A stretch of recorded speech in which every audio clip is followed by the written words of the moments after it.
Hey guys, I am back to my daily video. বিশ্বাস করো guys, প্রত্যেকদিন video দিতে অনেক পরিমাণ কষ্ট হইতাছে, তারপর শুধুমাত্র তোমাদের জন্য দিতাছি।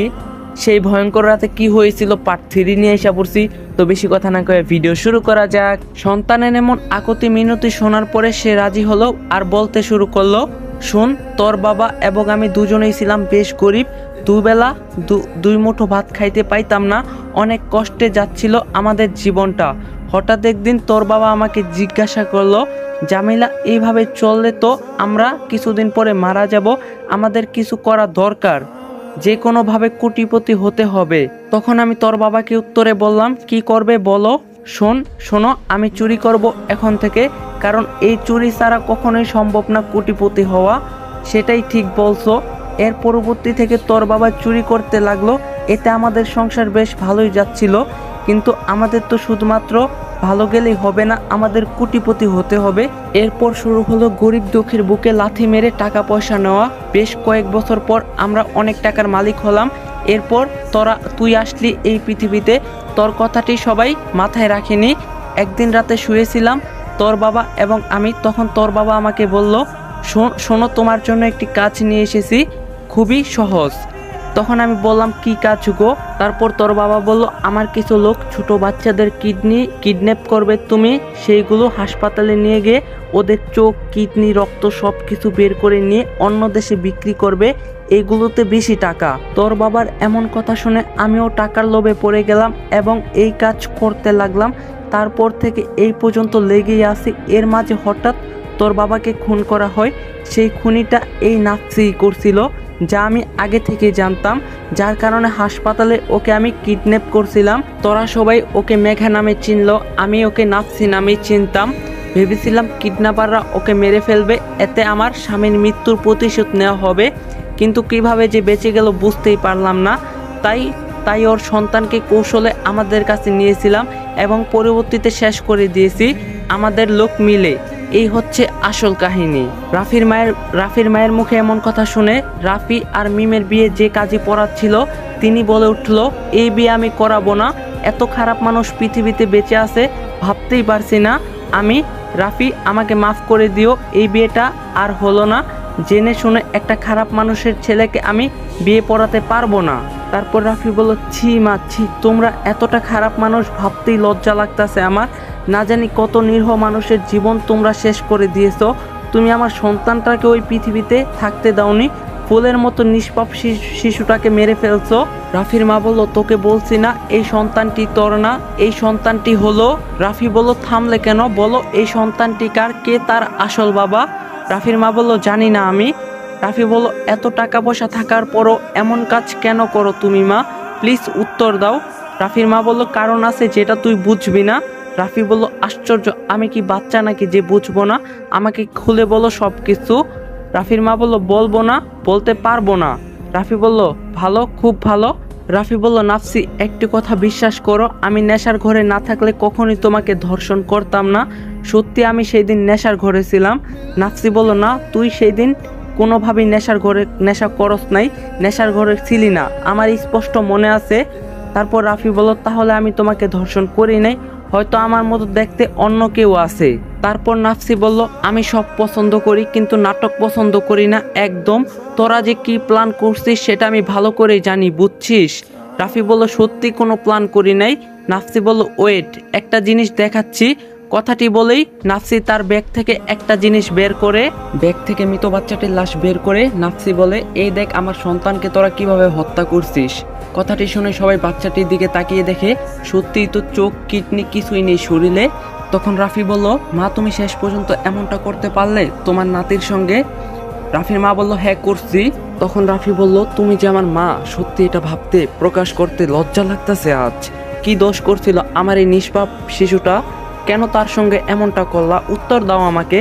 এমন সময় রাফি আবার নাফসিকে জিজ্ঞাসা করে, নাফসি, সত্যি কি আমার মা তোমাকে কিডন্যাপ করছিল? নাফসি বলল, হ্যাঁ, তোমার মাই আমাকে কিডন্যাপ করছে। তখন রাফি বলল, তুমি কিভাবে বাঁচলে আর কিভাবে বুঝলে এই কাজটি আমার মাই করিয়েছে? তখন নাফসি বলল, আসলে আমি যে পাগলি হয়ে ঘুরতাছি, নাটক করতাছি, সেটা আমার বাবা জানে, এই কারণে আমার পিছনে লোক লাগিয়েছিল। সেই দিন যখন লোকগুলো আমাকে কিডন্যাপ করে নিয়ে যাচ্ছিল, তখন আমার বাবার লোকগুলো পিছু নিয়েছিল। একটি নির্জন রাস্তায় আসার পর ওরা গাড়ি থামিয়ে সবাইকে জিজ্ঞাসা করে এবং জানতে পারে এই সব কিছু তোমার মা করছে। ও তুমি এখন কি চাচ্ছ? তখন নাফসি বলল, আমি তোমার মাকে হত্যা করার জন্য এখানে এসেছি। প্রথমে ভেবেছিলাম কিছু করব না, কিন্তু তোমার মা আমার সন্তানকে হত্যা করছে, এই জন্য আমি নিজের হাতেই তাকে হত্যা করব, সেটাও এখনই।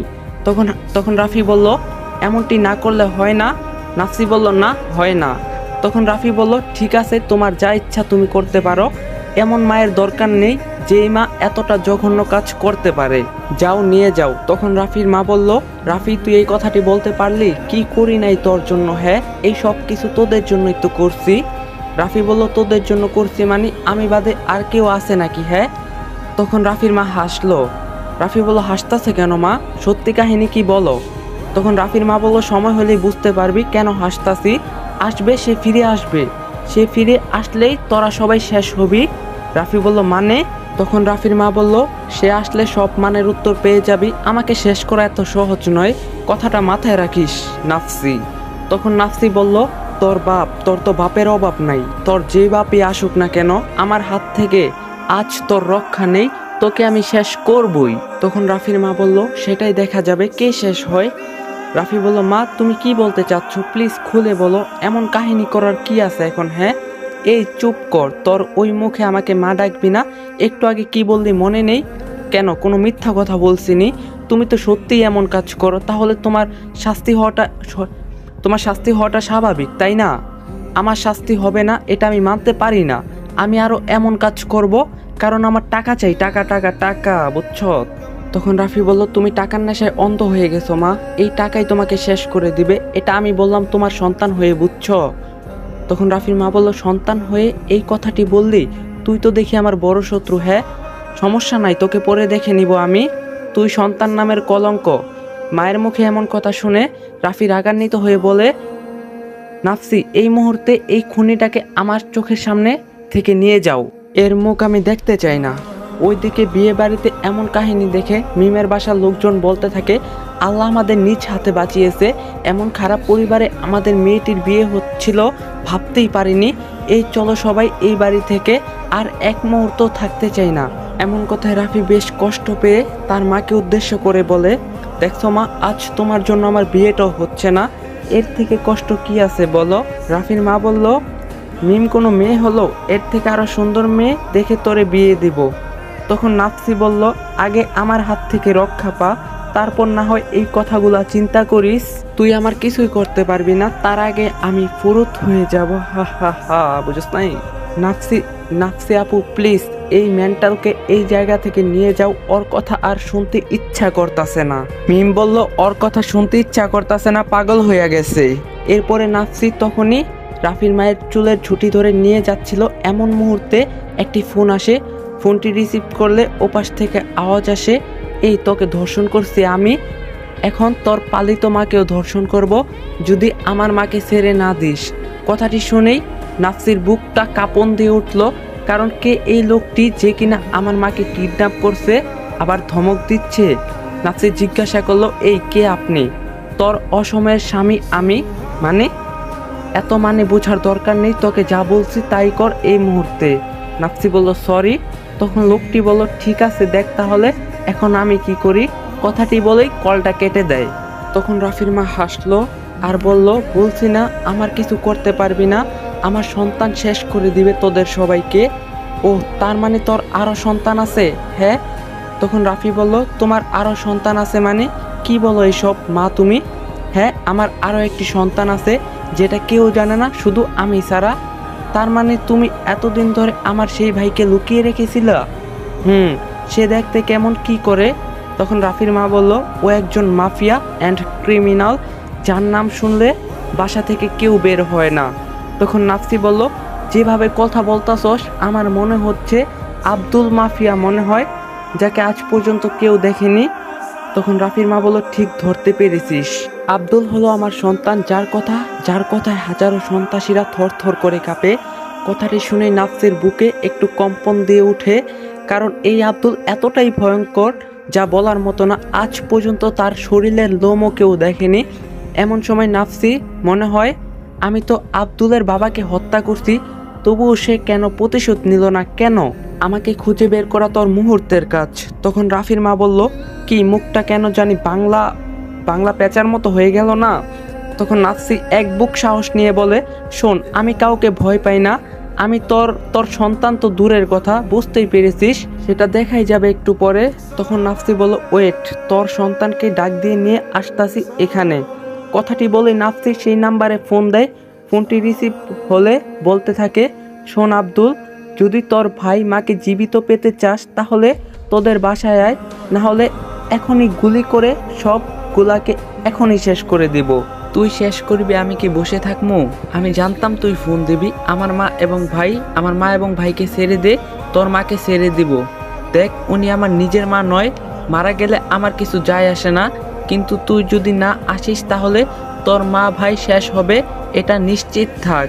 তখন আব্দুল বলল, তুই জানিস তুই কার সঙ্গে পাঙ্গা নিতাছিস? তখন নাফসি বলল, ভালো কইরাই জানি, তোর বাবার মতো তুইও একটা খুনি। বাহ, আমার সম্পর্কে অনেক কিছুই জানিস, একটু ওয়েট কর, আমি আসতাছি। নাফসি বলল, হ্যাঁ আয়। কথাটি বলেই নাফসি ফোনটি কেটে দিল। আব্দুলের জন্য অপেক্ষা করতে থাকে। প্রায় 20 মিনিট পর আব্দুল নাফসির মাকে নিয়ে মুখে একটি মাস্ক পরে সেখানে উপস্থিত হয়, যাতে কেউ চিনতে না পারে। আব্দুলকে দেখে নাফসি বলল, তাহলে আসলে এখন মাস্কটা খুলে ফেল, তোর ওই মুখটা আমি দেখতে চাই। আব্দুল বলল, আব্দুলকে দেখা এতটা সহজ না, আমার ভাই এবং মাকে ছেড়ে দে, বিনিময়ে তোর পালিত মাকে পাবি। নাফসি একটু হাসলো, তুই কি ভেবেছিস তুই একলাই চালাক, আমরা সবাই কি বোকাচোদা? আব্দুল বলল, মানে? আরে, তোকে তো এখানে আনার জন্য একটি মাত্র প্ল্যান ছিল, যেটা তুই বুঝতে পারিসনি। আব্দুল বলল, কি? নাফসি বলল, হ্যাঁ। নাফসির কথাটি শেষ হতে না হতেই একদল পুলিশ সেখানে ঢুকে পড়ে এবং আব্দুলকে গান পয়েন্টে নিয়ে নেয়। আব্দুল বলল, তুই কাজটি ঠিক করলি না, এর জন্য তোকে অনেক পস্তাতে হবে। নাফসি বলল, দেখা যাবে কি করিস। এরপরে পুলিশের লোকেরা যখনই আব্দুলের মুখের উপর থেকে মাস্কটি সরিয়ে ফেলে, যা দেখে সবাই বেশ আশ্চর্য হয়ে যায়, কারণ ছেলেটি দেখতে অবিকল রাফির মতো দেখতে পুরা। এটা দেখে রাফি জিজ্ঞাসা করলো, আরে এই ছেলেটা তো পুরাই আমার মতো দেখতে, কি তার পরিচয়? তখন ছেলেটি হাসলো, আমি কে সেটা তোমার মাকে জিজ্ঞাসা করো না, উত্তর পেয়ে যাবে। রাফি তার মাকে জিজ্ঞাসা করলো, মা, ছেলেটিকে আমার মতোই বা দেখতে কেন?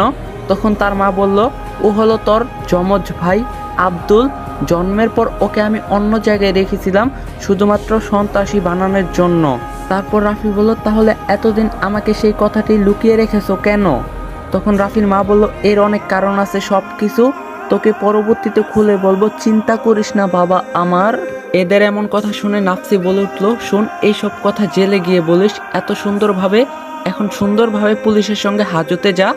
আব্দুলকে ধরা এতটা সহজ কাজ না যতটা তোরা ভেবে রেখেছিস। তখন নাফসি বলল, ফান্দে পড়লে সবাই এমন কথাই বলে, যদি সাহস থাকে আমার হাত থেকে পালিয়ে দেখাও, তাহলে বুঝবো তোমার দম আছে। শোন, এই আব্দুলকে আজ পর্যন্ত কেউ কোথাও আটকে রাখতে পারেনি, আর তোরা তো সামান্য। তখন রাফি বলল, এই তোমরা চুপ করো, আমার কথার উত্তর চাই আগে প্লিজ। আব্দুল বলল, কি জানতে চাস বল। তুমি কি নাফসিকে ধর্ষণ করছিলা সেই রাতে? হ্যাঁ, আমি ধর্ষণ করছিলাম। আর দোষ হয়েছে তোর, তাই তো? অবশ্যই। তুমি কাজটি ঠিক করো নাই, কোনটা ঠিক আর কোনটা ভুল সেটা আমি ভালো করেই জানি, আমাকে বুঝাতে আসতে হবে না। ভালো, খুব ভালো। এখন চল আমার সাথে, ধীরে ধীরে জানতে পারবি তুই। রাফি বলল, কোথায় যাব আমি? আব্দুল বলল, আমার বাড়িতে যাবি, যেখানে এর আগে কখনো তুই যাসনি। তখন রাফি হাসলো, তোমাকে এখন পুলিশ ধরে নিয়ে যাবে আর তুমি বলতাছো বাড়ি যাব? আব্দুল বলল, এই পুলিশ আমার কিছু করতে পারবে না, চল আমার সঙ্গে। আব্দুলের এমন কথা শুনে নাফসি বলল, হাবিলদার, এই যদি একটু নড়াচড়া করে তাহলে এখানেই গুলি করে শেষ করবা। হাবিলদার বলল, ইয়েস ম্যাডাম। এখানে হাবিলদার কেন নাফসিকে ম্যাডাম বলতাছে একটু পরেই জানতে পারবেন। তখন আব্দুল বলল, শোন নাফসি, তোর এই পুলিশ আমার কিছুই করতে পারবে না, তুই কে সেটা আমি ভালো করেই জানি। নাফসি বলল, ওহ, আমার সম্পর্কে তাহলে তুই জানিস, খুশি হলাম আমার সম্পর্কে জানিস এটা ভেবে। এদের কথা সেখানে উপস্থিত থাকা সব মানুষের মাথা এলোমেলো হয়ে গিয়েছে, কি হচ্ছে কেউই বুঝতেছে না। এমন মুহূর্তে মিম বলে উঠল, তোমাদের কাহিনীটা কি একটু খুলে বলবা প্লিজ, আমার খুব জানতে ইচ্ছা করতেছে। তখন আব্দুল বলল, তোমরা যেই মেয়েটাকে মাফিয়া ডন ভাবছো, তার আসল পরিচয়টা কি জানো? তখন বলল, কি তার আসল পরিচয়? আমরা তো জানি সে একজন মাফিয়া এবং ক্রিমিনাল, একজন সন্ত্রাসী। তোমরা সবাই ভুল জানো, ওর আরো একটা পরিচয় আছে, সেটা হলো ও একজন পুলিশ। আব্দুলের মুখে কথাটি শুনে সবাই যেন আকাশ থেকে মাটিতে পড়ল। তখন নাফসি বলল, হ্যাঁ, আমি একজন পুলিশের কর্মকর্তা, আমি সেবেলে কাজ করি। সবাই আমাকে জানে আমি একজন মাফিয়া, কিন্তু কেউ জানে না আমি একজন পুলিশ। রাফি বলল, সত্যি তুমি পুলিশ নাফসি? নাফসি বলল, হ্যাঁ, আমি পুলিশ। এমন মুহূর্তে আবার আব্দুল বলে, সেই দিন আমি ওকে ধর্ষণ করার পরও কেন আমাকে কিছু করেনি জানো? কারণ ও চাইছিল আমাকে এমন অবস্থায় ধরবে যেন আমি কখনো জেল থেকে বাহিরে আসতে না পারি। এই কারণে 10 মাস নষ্ট করছে, আমার সন্তান পেটে ধারণ করছিল, কিন্তু আমি সব খেলা ক্ষণিকের ভিতরেই শেষ করে দিয়েছি, হা হা হা। তখন নাফসি বলল, তোর এই হাসিটা বেশিক্ষণ থাকবে না, চিন্তা করিস না। তখন আব্দুল বলল, তুই আমার কিছুই করতে পারবি না, যদি কোনো বাল পারস তাহলে কইরা দেখা। তো এখানে আমরা বুঝলাম এই নাফসির অনেক কাহিনী আছে, যেটা আস্তে আস্তে আপনারা বুঝবেন। বুঝতে পারলাম এই নাফসি শুধুমাত্র আব্দুলকে ধরার জন্য কতটা প্ল্যান করছে। যাই হোক না, তখন নাফসি বলল, দেখ কি করতে পারি। তখন আবার আব্দুল বলে উঠল, তুই শুধুমাত্র আমাকে ধরার জন্য ধর্ষণ হলি, গর্ভে সন্তান ধারণ করলি, আবার প্ল্যান করে আমাকে এখানে নিয়ে আসলি, বাহ বাহ বাহ বাহ বাহ, এইবার তোকে আমি নিয়ে গণধর্ষণ করব। চিন্তা করিস না। এই কথাটি শোনা মাত্রই নাফসি রাগান্বিত হয়ে আব্দুলকে গিয়ে থাপ্পড় দেয়। থাপ্পড়টি দেওয়ার সঙ্গে সঙ্গে সঙ্গে সঙ্গে সবাই বেশ আশ্চর্য, কারণ এটা তো আব্দুল না। কি বুঝলেন না? তো বুঝিয়ে বলতাছি। কারণ নাফসি থাপ্পড় দেওয়ার সঙ্গে সঙ্গে আব্দুলের মুখের উপর থেকে একটি মাস্ক আবারও সরে যায়, যে মাস্কটি দেখতে পুরো হাসিবের চেহারার মতোই ছিল। তখন নাফসি বলল, এই তুই কে? আব্দুল বলল, কেন, আমি আব্দুল, আমাকে কি চেনা যাচ্ছে না? না, তুই আব্দুল না। তখন ছেলেটি অট্ট হাসিতে মেতে উঠল আর বলল, ভাবলাম আরো কিছুক্ষণ মজা করি, কিন্তু হলো না। তখন নাফসি বলল, সত্যি করে বল তুই কে? তখন ছেলেটি বলল, আমি হলাম আব্দুল স্যারের লোক, যে কিনা হুবহু স্যারের সব কথা স্টাইল নকল করতে পারি, শুধুমাত্র চেহারা ছাড়া। এই জন্য স্যারের মতো দেখতে একটা মুখোশ পরে এসেছি, যাতে কেউ চিনতে না পারে। তখন নাফসি বলল, এত বড় ধোঁকা, তোকে এই মুহূর্তে গুলি করে মেরে ফেলবো আমি। তখন ছেলেটি বলল, আমাকে একটু পরে মারুন, তার আগে আপনার ফোনটি বাজছে, রিসিভ করুন। তখন লোকটির কথা মতো নাফসি ফোনটি হাতে নিয়ে দেখে কেউ একজন ভিডিও কল করছে। সেটা দেখে নাফসি ফোনটি রিসিভ করা মাত্রই দেখতে পায় যে ভিডিওটা দেখা মাত্রই সেখানে মাথা ঘুরে পড়ে যায় নাফসি। নাফসির জ্ঞান ফিরতেই দেখতে পায় সে একটি অন্ধকার রুমে। আশ্চর্যের বিষয় হলো তার শরীরে কোনো পোশাক নেই, যাকে বলে উলঙ্গ অবস্থায় রাখা হয়েছে। এটা দেখে নাফসি চিৎকার করে বলতে থাকে, সাহস থাকলে আমার সামনে আয়, এমন ইঁদুরের মতো লুকিয়ে না থেকে। কথাটি শেষ হওয়া মাত্রই রুমের সব বাল্ব জ্বলে উঠল এবং আওয়াজ আসতে লাগলো, তোকে বলছিলাম না গণধর্ষণ করব, দেখ তোকে আমি কি করি। তখন নাফসি বলল, হা হা হা, ইঁদুরের মতো পিছন থেকে শুধুমাত্র কথা বলতে পারবি? তোর যদি এক বাপের দম থাকে তাহলে আমার সামনে আয়, দেখবো তোর কত বড় সাহস। নাফসির এমন কথায় আব্দুলের ইগোতে লেগে যায়, যার কারণে আব্দুল বলে, ধৈর্য ধর, আসছি। নাফসি বলল, হ্যাঁ আয়। কথাটি বলা মাত্রই 5 মিনিট পর আব্দুল সেই রুমে এসে উপস্থিত হয়।